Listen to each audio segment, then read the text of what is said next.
Basement சும்மா அப்படி வந்தாங்க ஈன்ட்டு எவனாவது 10 பேர் வந்து போய் நாங்கண்ணா ஐயா வணக்கம் அண்ணா வரேண்ணே போயிட்டு வரேண்ணே. அப்படி ரவுடியாக இருந்தாலும் குடிகாரனாக இருந்தாலும் பொறிக்காக இருந்தாலும் அயோக்கியனாக இருந்தாலும் இடம் தங்குன்னு தான் போதும். பலசாலிக்கிட்ட நாம் மோதி ஒன்றும் பண்ண முடியாது. பாருங்க, பொண்ணு கேட்க போகிறாரு. யார் போகிறாருங்க? சாம்சங்கா. எங்கள் அப்பா தான் தொத்திட்டாருங்க வீட்டை விட்டு. அப்பா வீட்டை விட்டு தொத்திட்டாரு. நண்பர் வீட்டில் இருக்கிற அந்த நண்பரில் சும்மா வாழை சுற்றி உட்காராம ஒரு பொண்ணு பின்னாடி போய் அந்த பொண்ணை சம்மதி கட்சி எங்கள் வீட்டில் பர்மிஷன் கேளுங்கன்னு பொண்ணு சொல்ல ஐயா போகிறாரு. 2 அண்ணா காவடிகளை கூப்பிட்டுட்டு தோஸ்துங்களை கூப்பிட்டு அங்கே போனால் தான் தெரியுது. அங்கே போனால் தான் தெரியுது அவங்க அண்ணனுங்க 4 பேரும் மிலிட்ரிக்காரனுங்க. அல்லேலூயா அல்லேலூயா. 4 பேரும் மிலிட்ரிக்காரனுங்க. அந்த பொண்ணை நான் போய் கேட்க முடியுமா? ஷூட் பண்ணுவான்ட்டு இதில் ஒருத்தன் பாக்ஸர், மிலிட்ரியிலே பாக்ஸர். நம்ம தான் பெரிய பந்த அந்த சீலாச்சே. பாடி ஸ்ட்ராங்கு, பேஸ்மெண்ட் வீக்கு. நம்ம பாடி ஸ்ட்ராங்கில் போய் மாமா ஒன்றா கொடு என்னடா ஓடுறாங்க இல்லை ஆட்சி தோட்டுவான். பொண்ணு கேட்க போவோம். எங்கள் அப்பா வரல, எங்கள் அம்மா எனக்கு தெரிஞ்சது எங்கள் அப்பாவும் எங்கள் தங்கச்சி ஒண்டி தான். அப்பா தோற்றிட்டாரு, தங்கச்சி வேலூருக்கு போயிடுது. யாரும் இல்லை, நானே தான் பொண்ணு கேட்டு அப்புறம் ஒரு வழியாக அந்த பொண்ணு சண்டை போட்டு பிரச்சனை பண்ணி கல்யாணம் ஆகிடுச்சிங்க. இப்போ தான் நம்ம சாட்சிக்கிறோம். கல்யாணம் ஆகிட்ட பிறகு நம்ம மூடு கிடையாது. அல்லேலூயா அல்லேலூயா அல்லேலூயா. எனக்கு வீடு கிடையாது. யார் வீட்டில் தான் தஞ்சம் ஆகணும்? மாமியார் வீட்டில் தான் தஞ்சம் ஆகணும். ஏன்னா எனக்கு வீடு வாசல் கிடையாது. நான் தான் போகிறேன் அப்படியே சுற்றின்னுக்கிறேன். மாமியார் வீட்டில் தங்கிட்டு அங்கே அதெல்லாம் கல்யாணம் ஆகிட்டு அங்கேயே தங்கிட்டு அங்கேயே செட்டில் ஆகிட்டேன். ஒரு நாள் பாத்ரூம் போகலான்னு நான் 4 வாசல் இருக்குங்க. 1 2 3 இங்கே ஒரு வாசல் மாமியார் வீட்டில். எங்களுக்கு அந்த பக்கம் வாசலில் ஒரு ரூம் கொடுத்துட்டாங்க. அந்த பக்கம் வாசலில் எனக்கு என் மனைவிக்கு ஒரு ரூம் கொடுத்துட்டாங்க. அப்படி இருந்து இப்படி வந்தால் கொல்லப்புறம் இங்கே மச்சானுங்கெல்லாம் இருப்பாங்க. அதில் பெரிய மச்சங்கிறோம் பாருங்களேன். பேசவே மாட்டேன். என்னன்னா நான் வந்தேன்னு வச்சுங்களேன் அவ்வளோதான். அப்படின்னா என்ன அர்த்தம் தெரியுமா? ஏய் எங்கே வந்தேன் ஓ அந்த பார்வையிலேயே நம்ம புரிஞ்சுக்கணும். ஏய் எங்கே வந்த கிளம்போ.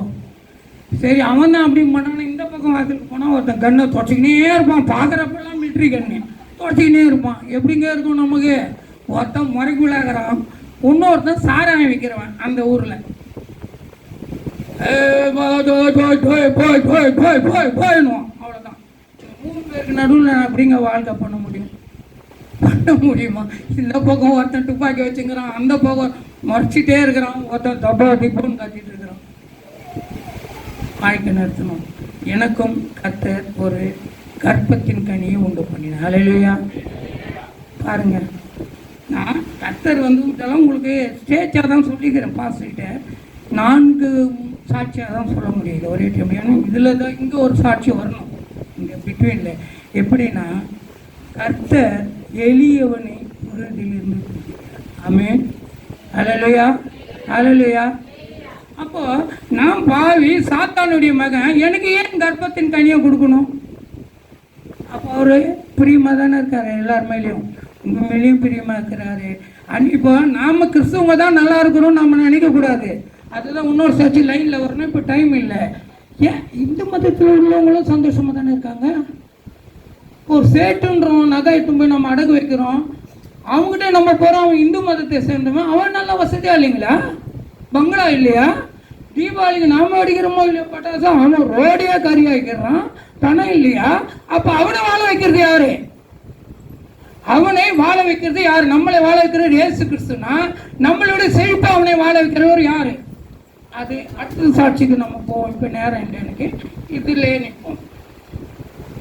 8வது மாதம். இந்த 8 மாதம் நான் பட்ட பாடுறதுக்கு பாருங்களேன். அந்த கர்ப்பத்தின் கனி வளர்ற வரைக்கும் வேலை வெட்டியில் எனக்கு என் மனைவி தான் சம்பாதிச்சிட்டு வந்து கொடுப்பாங்க.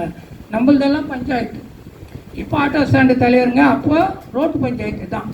கண்டவங்களை அடிக்கிறது, அந்த மாமியார் வீட்டாண்டே பிரச்சனைங்க, தகராறுங்க. பெரிய மச்சான் எப்போ பார்த்தாலும் இப்படி தான் பார்ப்பார். ஏய் வாங்கிட்டு போ, ஏய் இந்த பக்கம் வராது, இப்படி தான் அர்த்தம். பிரசவ காலம் வந்துடுச்சு. எல்லாரும் கவர்மெண்ட் குரோம்பேட்டை கவர்மெண்ட் ஹாஸ்பிட்டலில் சேர்த்துலான்னு பிளான் பண்ணாங்க. நாம் சும்மா இருக்கக்கூடாதா? மாமியார்கிட்ட போய் மாமியாரே என் மண்டாக்கே கவர்மெண்ட் ஹாஸ்பிட்டலில் சேர்க்கக்கூடாது, ப்ரைவேட் ஹாஸ்பிட்டலில் சேர்க்கணும். இப்போது அந்த மச்சான் ஒரு பார்வை பார்க்குறான். என்ன மச்சான்? பெரிய மச்சான், மீசக்காரன். அதுக்கு அர்த்தம் என்ன தெரியுங்களா? உன் மூஞ்சிக்கு ப்ரைவேட் ஹாஸ்பிட்டல் தேவைப்படுதா? வேலை வெட்டி இல்லாத போரிக்கு அப்படின்னு பாட்டில் பேச மாட்டான். நாம் என்ன பண்ணோம்? புரிஞ்சுக்கணும். அல்லையா? கடைசியாக அந்த பூண்டி பஜாரில் ஒரு லேடி டாக்டரு அங்கே பிரசவம் பார்க்குற டாக்டர்கிட்ட இது தாங்க கடைசியாக அதாவது முடிக்க போகிற சாட்சி, அந்த இடத்துல எடுத்துகிட்டு போய் சேர்க்க போகிறாங்க. அந்த டாக்டர் பேர் விஜயலட்சுமி. இப்போ நீங்கள் போனீங்கனாலும் சேலையூர் வாணி ஹாஸ்பிட்டலில் அவங்க மயக்க மருந்து என்ன சொல்லுவாங்க, அந்த டாக்டராக இருக்காங்க. இப்போ அங்கே இன்னும் இருக்காங்க. சொல்கிறது நான் இந்த கதையை நான் யாருக்கு சொல்லிட்டு வரேன் சொல்லுங்கள்? டிரைவருங்களுக்கு சொல்லிட்டு வரேன். டிரைவருங்க சொன்னானுங்களே கர்த்தர் இன்றைக்கு அற்புதம் செய்கிறான்னு சொன்னாங்கல்ல, அவங்களுக்கு தான் இதை சொல்லிட்டு வரேன், உங்களுக்கு சொல்லலை. நான் விளக்கிட்டு வரேன் அவங்களுக்கு ஆண்டவர் என்ன அற்புதம் செஞ்சாருன்னு. அந்த ஹாஸ்பிட்டலில் போய் சேர்த்தாங்க. Listen to me. Hallelujah, hallelujah. இதுதான் முக்கியமான விஷயம். ஹாஸ்பிட்டலில் சேர்க்குறப்ப அந்த டாக்டர் என்ன சொல்கிறாங்க, ஐயோ அந்த சாம்சனுடைய ஒய்ஃபா நான் உங்கள் பொண்ணுன்னு பார்த்தேன், அவனோட ஒய்ஃப்னா நான் இங்கே சேர்க்கவே மாட்டேன் ஹாஸ்பிட்டலில். ஏன்? ஏற்கனவே ஒரு ட்ரிப்பு அவங்க ஹாஸ்பிட்டலில் அடிச்சு யார்? என் பொண்டாட்டிக்கு எதாவது ஒன்று ஆச்சுன்னா அவங்க பயப்படுவாங்களா பயப்பட மாட்டாங்களா? வேண்டாம், இங்கே வேண்டாம், வேற எங்காவது எடுத்து போய். எங்கள் மாமியார் காலில் கையில் விழுந்து அட்மிட் பண்ணிட்டாங்க. இதுதான் என்ட்ரன்ஸுன்னு வச்சுங்களேன். உள்ளே போகிறதுக்கு நான் இங்கே இருக்கேன். பெரிய மச்சான் இப்படி நிற்பான், நடுவில் மீசதான் அப்படி பார்வையாலே பேசுவார். அவர் பேர் என்னதுங்க? பார்வையாலே பேசுவார். இங்கே ஒரு மச்சான், இங்கே ஒரு மச்சான். என்ன உள்ளே போக விடாமல் என்ன என் பொண்டாட்டி என் குழந்த பிரசவம், நான் போகக்கூடாது. ஏன் சொல்ல? நான் அப்படியேப்பட்ட ஆள். அதனால் என்னமோ இந்த ஆணத்துலேருந்து டைரெக்டாக குச்ச மாதிரியும், நான் ஒண்டி தான் அயோக்கியம் பொறிக்க மாதிரியும். சரி, அங்கே உள்ளே போயிடுச்சு. டாக்டர்கிட்ட போயிட்டாங்க, கொண்டாங்க. என் மனைவினுடைய அலறல் சத்தம் கேட்குது. அல்லேலூயா, அல்லேலூயா. சத்தம் பார்த்தீங்க? அல்லேலூயா. இன்னும் நீங்கள் என்ன கவனிக்கல? அல்லேலூயா. இன்னும் கவனிக்கல? அல்லேலூயா. கர்த்தருக்கு பிரியமானவர்களே, ஒரு மனைவி பிரசவ வார்டு, ஏன்னா லேடிஸ் நிறைய பேர் இருக்கீங்க, உங்களுக்கு தான் தெரியும். எங்களுக்கெல்லாம் சோகாலிங்க, ஜாலியாக வருவோம். அந்த பிரசவ வழி யார் பார்க்குறது? மகளிருங்க, லேடிஸ்க்கு தான் பார்க்கணும், மனைவி மாதிரி தான் பார்க்கணும். நாங்கள் பார்க்க வேண்டியது. நாங்கள் வந்து சேவை, எங்கள் வேலை அவ்வளோதான், பாதுகாக்கிறதோட. உள்ளே சேர்த்துட்டாங்க. என்ன உள்ளே விட மாட்டேன்றானுங்க இவனுங்க.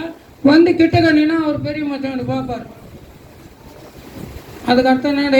மூடின்னு போய் உட்காரு, நாங்களே டென்ஷனில் வரோம். அப்படி தான் பார்வையே அப்படி தான் இருக்கும், நம்மளே புரிஞ்சுக்கணும். சரி, அண்ணன் கைங்க 2 பேர் கூட வச்சு மைதானத்தில் உட்காந்துருக்குறோம். போய் 1 மணி நேரம் ஆயிடுச்சு. டெலிவரி வயிறு வலி ஸ்டார்ட் ஆயிடுச்சு. கத்த ஆரம்பிச்சிட்டாங்க வீட்டிலே. அப்போல்லாம் ஆட்டோ கிடையாது, சைக்கிள் ரிக்ஷா தான். சைக்கிள் ரிக்ஷாவில் அலற பொண்ணு ஏற்றிக்கின்னு ஓடுறாங்க. ஹாஸ்பிட்டலுக்குள்ளே போயிட்டாங்க. அலற சத்தம் கேட்குது. 1 மணி நேரமாக கேட்டுருக்கு. இன்னொரு சத்தம் கேட்கணும். என்ன சத்தங்கிறது? எப்படி கேட்கும்? அதான் சொல்லுங்க, சொல்லுங்க. யாரோ ஒருத்தர் பாப்பா எப்படி கத்தும்? பிறந்த குழந்தை எப்படிங்க கத்தும்? அல்லேலூயா, அல்லேலூயா. எனக்கு தெரியல, ஒருவேளை பாருங்க. ஆனா அந்த சத்தம் 1 மணி நேரம் ஆச்சு, 2 மணி நேரம் ஆச்சு, 3 மணி நேரம் ஆச்சு. சத்தத்தை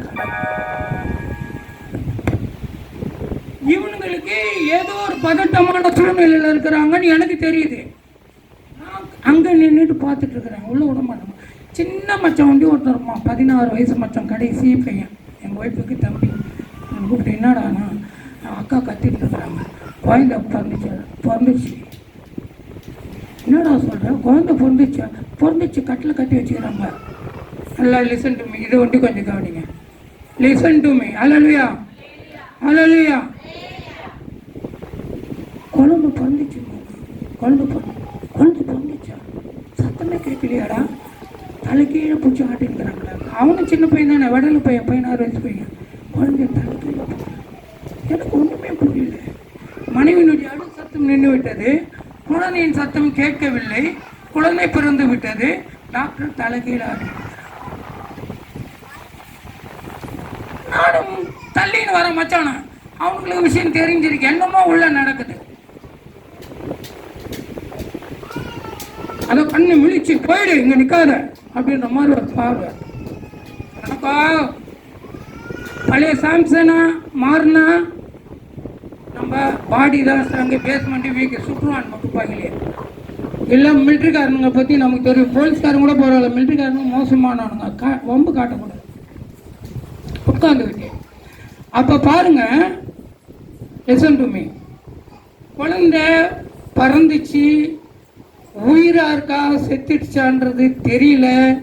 உள்ளுக்குள்ளே நான் போட மாட்டேன்றாங்க. ஏன்னா நான் கண்ணால் பார்ப்பதை தான் சாட்சியாக சொல்லணும். அங்கே நடக்கிறது எனக்கு ஒன்றுமே தெரியல. வந்து உட்கார்ந்துட்டுருக்கிறேன். இன்று இந்த ஆட்டோ டிரைவர் கூட வாக்குவாதம் பண்ணாங்களே ஒரு சிஸ்டர், நோட்டீஸ் எடுத்துன்னு வந்து கொடுத்தாங்களே, அந்த சிஸ்டர் 30 வயசில் அப்போது அந்த வழியாக வராங்க. நான் உட்கார்ந்துக்கிறேன் கூட என்ன பேசுகிறேன். அதே இப்போ கொடுக்குற அதே நோட்டீஸை எனக்கு அப்போ 30 வருஷத்துக்கு முன்னாடி 34 வருஷத்துக்கு முன்னாடி கொடுக்குறாங்க. பிரதர் கட்டுறவங்களே ஆசிரியர் உங்கள் கவலையெல்லாம் போக்குவார், உங்களுக்கு இளைப்பாறுதல் தருவார், உங்கள் கஷ்டங்கள் எல்லாம் நீக்க போடுவார், உங்கள் வேதனைகள் எல்லாம் நீக்க போடுவார். பக்கத்தில் ஒரு ஏமா பூர்மா சப்புன்னு அறிஞ்சிடுவான். அவனே குழந்தை உள்ளே விட்டு குழந்தை செத்துச்சா போச்சு தான் தெரியாமல் உட்காந்துங்கிறான். போமா அந்த அம்மா விடவே இல்லை. இப்போ 64 வயசு, அப்போ 30 வயசு. கடைசி வரைக்கும் அந்த அம்மா சொல்லிக்கிட்டே இருக்கிறாங்க, மகனே கட்டுற நம்பு, கட்டுற விசுவாசம், கட்டுற நம்பு, கட்டுற விசுவாசம் சொல்லிட்டே இருக்கிறப்ப திரும்பி சின்ன மச்சான் வரான். மாமா குழந்தை சேர்த்துச்சு. ஹல்லேலூயா, ஹல்லேலூயா. பாவத்தின் சம்பளம் பாவி யாரு? நான். எனக்கு சம்பளம் என்ன கிடைக்கும்? என்ன கிடைக்கும் சொல்லுங்க? மரணம் தான் கிடைக்கும். பாவத்தின் சம்பளம் மரணம். அந்த சாம்சனுக்கு தெரியாது. அந்த சாம்சனுக்கு பாவத்தின் சம்பளம் மரணம் தெரியாது.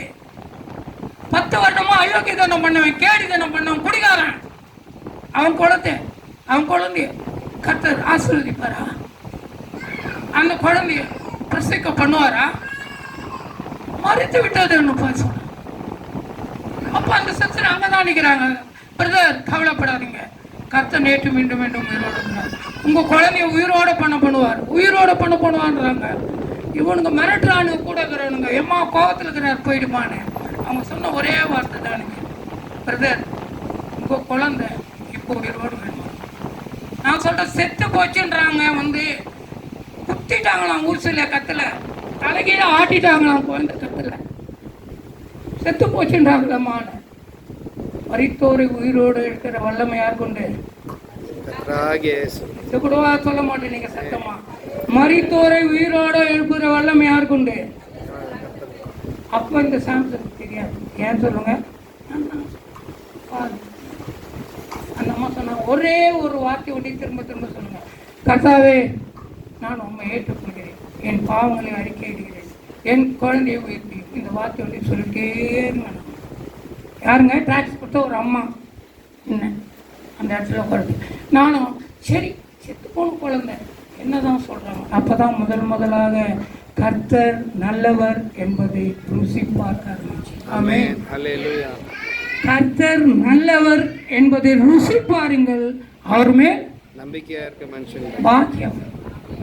அப்பதாங்க எனக்கு தெரியாது கர்த்தர் யாருன்னு தெரியாது. எப்படிப்பட்ட கிறிஸ்தவ மார்க்கத்துல தான் இருந்தேன்.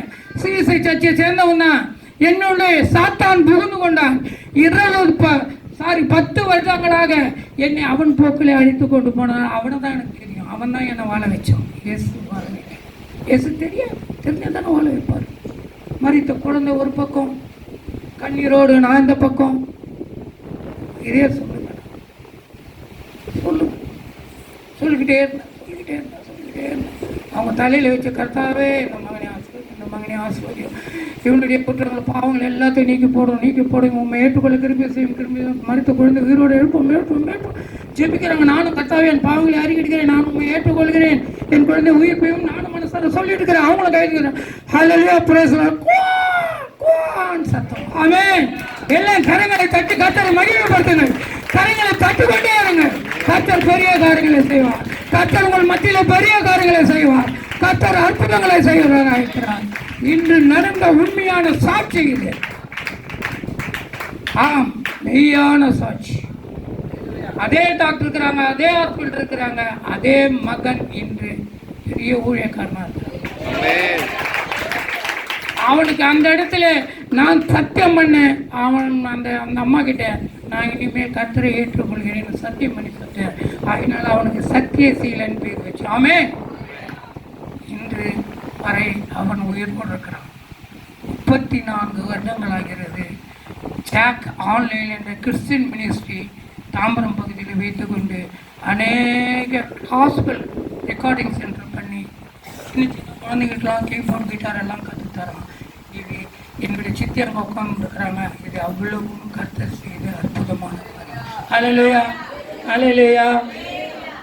இந்த 20லேருந்து 31 வரைக்கும் உங்களுக்கு தெரிஞ்சு போச்சு, ரைட்டுங்களா? 20லேருந்து 30 வரைக்கும் சாம்சன் ஒரு பாவி. ஓகே, அல்லேலூயா. 30லேருந்து 31க்குள்ள ஒரு குழந்தைக்கு அப்பா. ஆமென். அதுக்கப்புறம் 31லேருந்து 64 வரைக்கும் என்ன நடந்தது? அப்போ கொஞ்சம் நான் முடிச்சுட்டு அவ்வளோதான். இப்போ சொல்லப்படுற மீண்டும் சாட்சிகள் அடுத்த கர்த்தருக்கு சித்தமாக சொல்லுவேன். 31ல் குழந்தை வந்துச்சு. மாமியார் வீட்டில் தான் இருக்கிறேன். எனக்குன்னு ஒரு சைக்கிள் கிடையாது, எனக்குன்னு ஒரு பைக் கிடையாது, எனக்குன்னு ஒரு பேச்சர் கிடையாது, எனக்குன்னு ஒரு நிலம் கிடையாது, எனக்குன்னு ஒரு வீடு கிடையாது. 31 வயசில் கல்யாணம் ஆகி ஒரு குழந்தை கையில் இருக்கிறப்போ. ஆனால் இன்று கர்த்தர் 2 கிரவுண்டு வீடு கொடுத்துருக்கிறார். அல்லேலூயா. 2 பைக்கு சொந்தமாக கொடுத்துக்கிறார். யாவாய்க்கு எடுக்க தேவை. அல்லேலூயா. 2 ஆட்டோ கொடுத்துருக்காரு. அல்லேலூயா. கார் கொடுத்துருக்கிறார். அப்போ இந்த 31லேருந்து 64 வயசுக்குள்ள என்ன நடந்தது, எப்படி கர்த்தர் ஆசீர்வதித்தார் கேட்கணும்ல உங்களுக்கு. 30 வயசு வரைக்கும் என்னை பற்றி சொல்லிட்டேன். 31வது வயசுல கல்யாணம் ஆகி குழந்தை வந்துச்சு. இப்போ 64ல் இவருக்கு எப்படி கொடுத்தாரு? வெறும் குழந்தை கொண்டு தானே இவருக்கு கர்த்தர் கொடுத்தாரு. செத்து போன கோயிலுக்கு உயிர் பிடிச்சி கொடுத்தாரு. 31 வயசுக்கு அப்புறம் இந்த 64 வயசுல இவ்வளவு அற்புதங்களையும் அதிசயங்களையும் இவர் எப்படி பெற்றார்? நான் உண்மையா கர்த்தரை ஏற்றுக்கலாம். அந்த மாதிரி ஜெபம் பண்ணாங்க. கர்த்தாவே பாவங்களை மன்னியும் அவ்வளவுதான் எங்கத. அதுக்கப்புறம் குழந்தைக்கு வந்து என்னுடைய மாமியார் வீட்டில் வச்சாங்க. அதுக்கப்புறம் என்ன ஆனது? எப்படி எனக்கு ஓசி பைக்கிலே வரவனுக்கு எப்படி 2 பைக்கு கர்த்தர் கொடுத்தாரு? உங்க சொன்ன மாதிரி பேச்சர் அந்த காலத்தில் அப்போ நான் வச்சுக்கிறப்பெல்லாம் 34வது வயசு பையன். அப்போ என் பையன் இப்போ உயிரோடு எழுந்த பையன் 1.5 வயசுல இருக்கிறப்ப இவங்களெல்லாம் தெரியும். இவங்களுக்கு அந்த வயசு தான் சிஸ்டர். அப்போ தான் இங்கே நான் வந்தேன். அதுக்கப்புறம் வாடகை வீட்டில் இருந்தேன், அப்படி இருந்தேன், இப்படி இருந்தேன். இந்த நிலைமைக்கு கர்த்தர் என்னை எப்படி கொண்டு வந்திருப்பார்? ஆசீர்வாதமான 2 வீடு, ஆசீர்வாதமான 2 பையன். கர்த்தர் பெரிய காரியங்களை செய்ய வல்லவராக இருக்கிறார். அப்போஸ்தலர் 4:20 எடுங்க. அவ்வளோக்கு முடிக்க போகிறேன். மெசேஜ் கிடையாது, இது வசனத்தை ஒண்டி சொல்லிட்டு முடிக்கிறேன். அப்போஸ்தலர் 4:20.